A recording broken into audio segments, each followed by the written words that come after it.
आप नेता सौरभ भारद्वाज ने ईवीएम से छेड़छाड़ का किया खुलासा। ईवीएम टेम्परिंग का किया लाइव डेमो।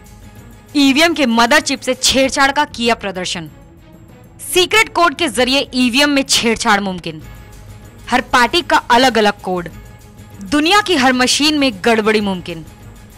दिल्ली विधानसभा की एक दिवसीय सत्र जोरदार हंगामे के साथ शुरू हुआ। इस बीच आम आदमी पार्टी की ओर से चर्चा की शुरुआत आप नेता अलका लांबा ने की। अलका लांबा ने ईवीएम टेम्परिंग पर बोलते हुए चुनाव आयोग पर जमकर बरसी। अलका लांबा ने ईवीएम टेम्परिंग के मामले में आप नेताओं ने 3 बार दिल्ली चुनाव आयोग से जानकारी मांगी, लेकिन अभी तक चुनाव आयोग की ओर से पार्टी को कोई जानकारी नहीं दी गई। दिल्ली एमसीडी चुनाव में इस्तेमाल हुई ईवीएम पर बोलते हुए अलका ने कहा कि चुनाव आयोग ने पर्याप्त ईवीएम होने के बावजूद राजस्थान से ईवीएम मशीन मंगवाई। साथ ही अलका ने यह भी आरोप लगाया कि ईवीएम की निगरानी में लगाए गए सीसीटीवी मशीनों को डैमेज करके ईवीएम से छेड़छाड़ करके बीजेपी उम्मीदवारों को जिताया गया। अलका ने यह भी कहा कि जिस प्रदेश में फ्रिज में बीफ रखे होने के शक में एक शख्स की हत्या हो जाती है, वहां क्या ईवीएम पर शक नहीं जताया जा सकता? चुनाव आयोग ने 5000 के करीब मशीनें राजस्थान से मंगवाई। हमने चुनाव आयोग से प्रश्न किया, दिल्ली में कितने पोलिंग बूथ हैं? अध्यक्ष जी उन्होंने जवाब दिया, दिल्ली में 13,000 पोलिंग बूथ हैं। चुनाव आयोग से अगला प्रश्न था, आपके पास ईवीएम मशीनें कितनी उपलब्ध हैं? उन्होंने कहा 15,000 के करीब हमारे पास ईवीएम मशीनें उपलब्ध हैं।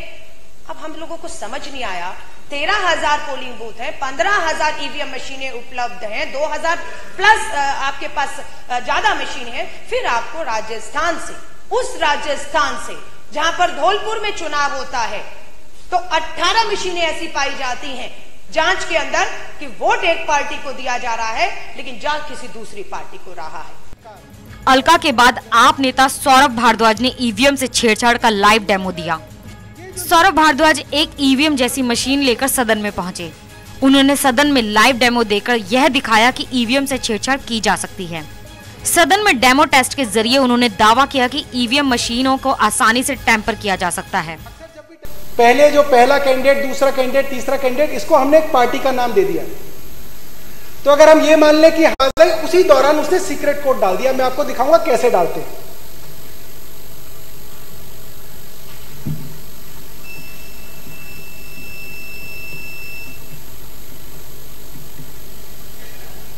अब जब वोट पड़ता है तो आपका जब हम अपने उदाहरण के लिए मान लेते हैं 10 बजे के बाद 10 वोटर और हैं और 10 वोटरों ने अपनी वोट झाड़ू पे, बीजेपी को 3 वोट पड़े, झाड़ू को 10 पड़े, बाकी सबको 2-2 पड़े।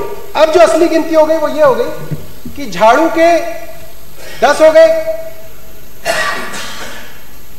मैं इसको 10 बना देता हूं,